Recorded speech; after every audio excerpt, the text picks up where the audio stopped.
Hello everyone. तो कैसे हैं आप सभी लोग? होपफुली आप सभी बहुत अच्छे होंगे। देखिए आज जो है हम सुजलोन एनर्जी जो कि रीन्यूएबल एनर्जी के लिए काफ़ी अच्छा शेयर है, उसके बारे में हम थोड़ा सा जो है डिस्कस करने वाले हैं। चार्ट को देखेंगे कि चार्ट हमें क्या बताता है कि आने वाले समय में या फिर कुछ दिनों के अंदर ये जो सुजलोन एनर्जी का शेयर है, इसमें मोमेंटम किस डायरेक्शन में होने वाली है। क्या ये बुलिश मोमेंटम देगा या फिर बेरिश मोमेंटम दे सकता है, किस डायरेक्शन में जो है ये अपना रुख अपना सकता है, उसके बारे में थोड़ा सा जो है हम चार्ट के माध्यम से इसके एनालिसिस करने वाले हैं। तो देखिए ये जो हमारा सुजलोन एनर्जी का जो ग्राफ है, जो चार्ट है वो ओपन कर रखा है हमने। और देखिए यहाँ जो है ये जो चार्ट है ये 5 मिनट के टाइम फ्रेम पे है। और मैं आपको हमेशा कहता हूँ कि अगर आप लॉन्ग टर्म पर्सपेक्टिव से किसी शेयर की एनालिसिस कर रहे हैं, उसमें अपना इन्वेस्टमेंट करना चाहते हैं लॉन्ग टर्म के लिए, 2 महीना 3 महीना या फिर सालों साल के लिए, तो ज़रूरी होता है कि आप वहाँ पे डे वाइज, वीकली या फिर मंथली जो है जितने भी बड़ा आपका टारगेट है उसके अकॉर्डिंग जो है आप वहाँ पे चार्ट पैटर्न्स को देखें, उसका एनालिसिस करें। ठीक है, तो मैं सबसे बेस्ट मानता हूँ कि भैया आपको सबसे पहले जो है वीकली, कम से कम वीकली चार्ट का एनालिसिस करना चाहिए। तो हम वीकली चार्ट के एनालिसिस पे यहाँ पे मूव करते हैं। वहाँ हमें क्या देखने को मिलता है, क्या देखने को मिलता है कि प्राइस में किस प्रकार के मोमेंटम अपने को देखने को मिल सकता है, वो हम यहाँ से डिस्कस करने की कोशिश करेंगे। तो देखिए मैं इसको जो है इसका साइज फुल कर देता हूँ ताकि आपको जो समझने में है वो आसानी रहे। ऑलराइट, देखिए जो प्राइस है अभी देखिए अपने हाई के आसपास आ रहा है। आप देखेंगे तो ये पिछले कुछ समय के अंदर देखिए प्राइस ने काफ़ी अच्छा जो है रैली दिया है और ये अभी ऑल टाइम हाई पे चल रहा है फिलहाल के लिए, अभी काफ़ी कुछ सालों से। क्योंकि ये एक पेनी स्टॉक था, तो यहाँ पे देखिए मल्टी बैगर स्टॉक की लिस्ट में ये आ सकता है, क्योंकि इसने काफ़ी अच्छा जो है पिछले 1 ईयर के अंदर काफ़ी अच्छा इसने रिटर्न निकाल करके दिया है। तो यहाँ से एक बहुत अच्छा रैली हुआ। देखिए यहाँ से रैली काफ़ी अच्छा रैली हुआ है। इसको आप देखेंगे तो ये लगभग जो है आपका कितने % का रैली है भैया, ये लगभग जो है आपका देखिए 500% का, लगभग 500% का रिटर्न आपको यहाँ से देखने को मिल रहा है। तो ये एक मल्टी बैगर स्टॉक की लिस्ट में जा सकता है। ठीक है, तो ये अच्छा खासा मोमेंटम इसने दिया है, मोमेंटम कैच करवाया है उसने। हाई लगाया है कितने का, यहाँ पे इसने 50 रुपीज़ के आसपास का इसने हाई लगा, ये हाई लगा चुका है। ठीक है, इस वाले कैंडल को अगर आप देखेंगे तो ये जो है हाई है 50.60 रुपीज़ का, इसने हाई ये जो है हाई लगा चुका है। और चलिए ये तो हो गया कि इसने हाई लगाया, कितने का हाई लगाया, किस प्रकार से इसमें मोमेंटम आया, चार्ट में अपने को देखने को मिल रहा है। लेकिन अब ये इसमें पोजीशन क्या होने वाली है, ये शेयर किस तरफ मोमेंटम निकाल सकता है, किस डायरेक्शन में अभी जो है ये स्टॉक जाने वाला है, किस डायरेक्शन में जा सकता है। तो देखिए यहाँ पर ना एक प्यारा सा पैटर्न अपने को देखने को मिल सकता है। देखिए यहाँ पर अगर आप देखेंगे तो ये इसका हाई है। ठीक है, तो ये क्या है, इसका अभी क्या बना हुआ है, एकदम हाई बना हुआ है। और इस हाई के आसपास अभी प्राइस नहीं है, प्राइस कहाँ पे, अभी यहाँ पे है। तो यहाँ पे अगर आप देखेंगे तो यहाँ पे देखिए 2 चीज़ें मिल रही है अपने को। यहाँ पे भी अपने को रेजिस्टेंस मिला हुआ है। तो देखिए पहले ये प्राइस यहाँ पे गया है, फिर रेजिस्टेंस लिया, फिर वापस प्राइस थोड़ा सा क्या आया, सपोर्ट पे आया। ठीक है, तो यहाँ पे भी क्या बना हुआ भैया, एक सपोर्ट एरिया बना हुआ है। ठीक है, एक सपोर्ट एरिया बना हुआ है। तो देखिए यहाँ पे 3 चीज़ें हैं, सपोर्ट, रेजिस्टेंस और रेजिस्टेंस। ठीक है, तो 2 रेजिस्टेंस मिले और एक सपोर्ट मिला।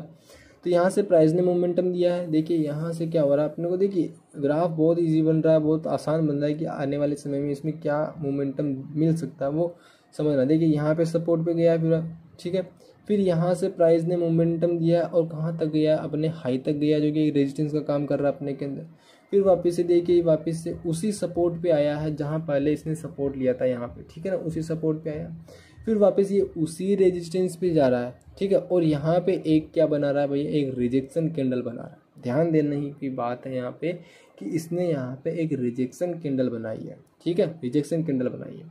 रिजेक्शन कैंडल कहाँ पे बना रहा है, ये रेजिस्टेंस में बना रहा है। दैट मीन्स कि ये वापस से नीचे आने की एक कैपेसिटी रख सकता है कि ये प्राइस वापस से नीचे की तरफ आए। तो यहाँ पे अगर आप देखेंगे, अगर आप यहाँ पे देखेंगे तो भैया आपको क्या देखने को मिल रहा है यहाँ पे, यहाँ अगर आप स्टॉक मार्केट के बारे में, चार्ट्स के बारे में अगर आप थोड़ा बहुत आइडिया लगाए हुए हैं, आप थोड़ा बहुत चार्ट पैटर्न्स के बारे में जानते होंगे, तो यहाँ पे अपने को हेड एंड शोल्डर पैटर्न देखने को मिल रहा है, proper head and shoulder pattern देखने को मिल रहा है।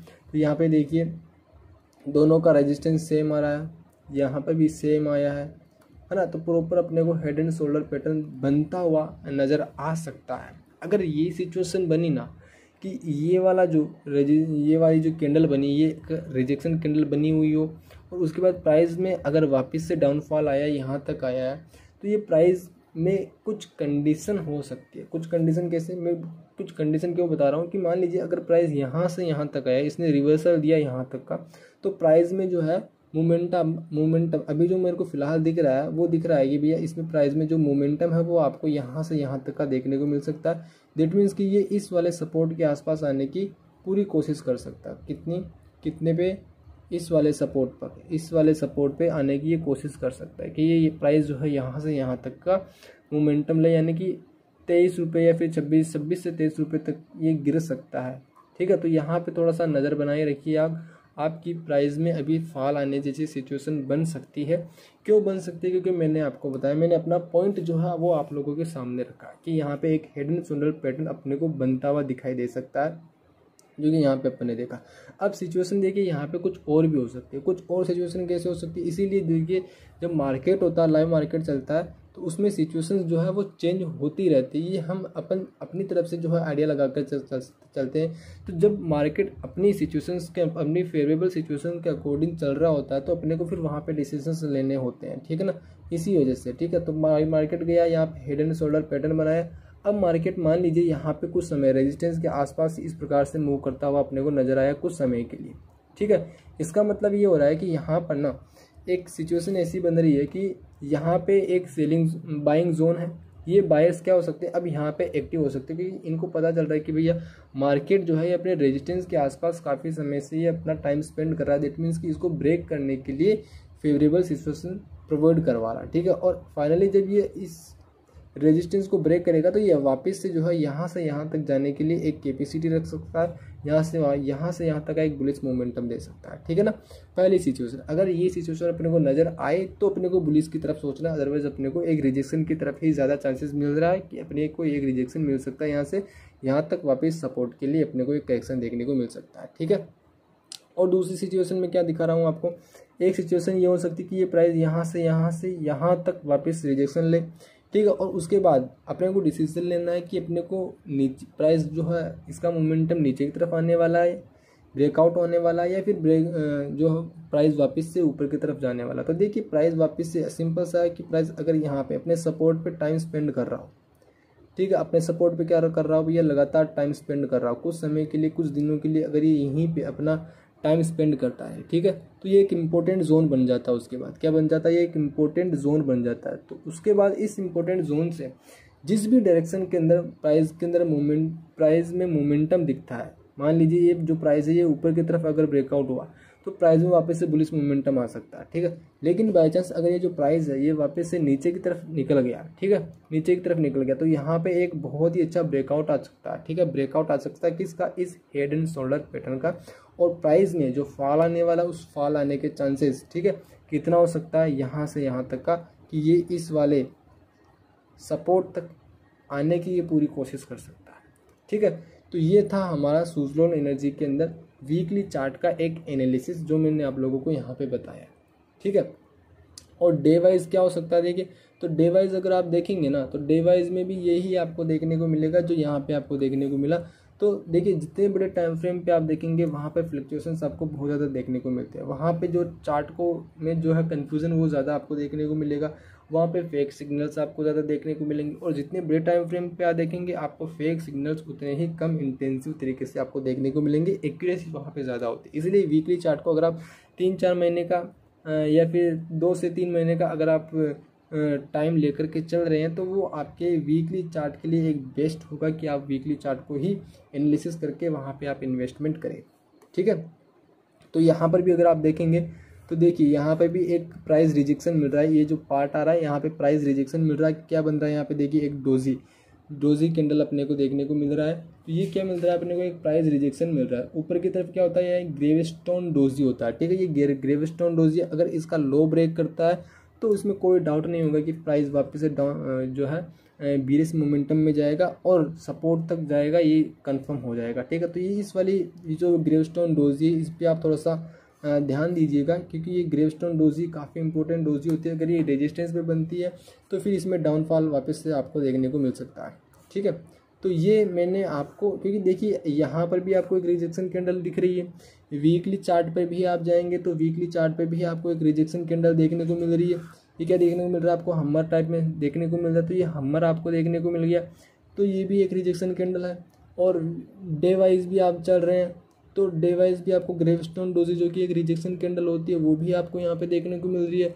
अगर आप हावरली चलते हैं तो यहाँ पर भी देखिए अभी कोई रिजेक्शन कैंडल देखने को नहीं मिल रही, लेकिन ये वाली जो कैंडल होती है, ठीक है, ये वाली जो कैंडल होती है ना, इस कैंडल का अगर लो ब्रेक होता है तो फिर वापस से मार्केट में डाउनफॉल आपको देखने को मिल सकता है, इसमें कोई डाउट नहीं है। लेकिन देखिए ये जो रेजिस्टेंस तक गया है, इस रेजिस्टेंस पे भी देखिए अगर आप 4 हावरली के चार्ट पे देखेंगे तो यहाँ पर भी देखिए एक अच्छा सा हम्मर आपको देखने को मिला जो कि इस प्राइस को रिजेक्शन दे रहा है, और यहाँ से देखिए ये प्राइस जो है रिजेक्शन ले चुका है, ठीक है, रिजेक्शन ले चुका है। तो इस प्रकार से देखिए यहाँ पे अपने फेवर के अंदर की 70% 70 to 80% चांसेस बन रहे कि यहाँ पे हेड एंड शोल्डर पैटर्न देखने को मिले और प्राइस जो है आपको वापस से जो है यहाँ तक 35 रुपये 36 रुपये के आसपास आपको यहाँ पे देखने को मिले। और जब यहाँ से ब्रेकआउट आएगा, ब्रेकआउट आने के बाद ये प्राइस में और भी ज़्यादा फॉल आने को देखने को मिल सकता है। तो ये मैं अपनी तरफ से जो है चार्ट को देख करके, चार्ट को समझ करके मैंने आप लोगों को इसकी एनालिसिस दिखाई है। बाकी आप खुद भी जो है एक बार इन्वेस्ट करने से पहले देखिए कहीं पर भी आप अगर आप अपना पैसा लगा रहे हैं तो उसको सोच समझ करके लगाइए, है ना। अपने खुद की एनालिसिस खुद सोचिए, खुद समझिए, उसके बाद वहाँ पर आप पैसा लगाइए। तो मैंने आपको अपना एक व्यू दिया है ताकि आपका भी व्यू थोड़ा सा क्लियर हो जाए कि आपको करना क्या है, आपको सीखने को मिले। तो होपफुली अगर नॉलेज जो है आप लोगों को सूटेबल लगी हो, सही लगी हो, तो आप जो है अपने दोस्तों के साथ, मित्रों के साथ इसको शेयर कर सकते हैं और कमेंट बॉक्स में कमेंट करके बता सकते हैं कि भैया आप लोगों को ये इन्फॉर्मेटिव वीडियो जो है सही लगी या फिर इसमें कोई सी प्रकार की कोई कमी है। तो आपका जो मत रहेगा वो हमें काफ़ी जो है हौसला प्रदान करेगा कि भैया हाँ चलो ठीक है, इस प्रकार से है तो क्या क्या और आने वाली वीडियोस के अंदर करेक्शन किए जा सकते हैं। और अगर आपको किसी भी प्रकार के स्टॉक की जो है इन्फॉर्मेटिव वीडियो चाहिए, इस प्रकार से चार्ट एनालिसिस की वीडियो चाहिए, तो आप जो है अपने कमेंट बॉक्स में कमेंट कर सकते हैं। भैया ये आप ही का परिवार है, आप इसके साथ जुड़िए और अच्छे से रहेंगे, सभी लोग मज़े से रहेंगे। सो मिलेंगे नेक्स्ट वीडियो में, तब तक के लिए thank you so much for watching this video. और हाँ, जय किसान, जय भारत, वंदे मातरम।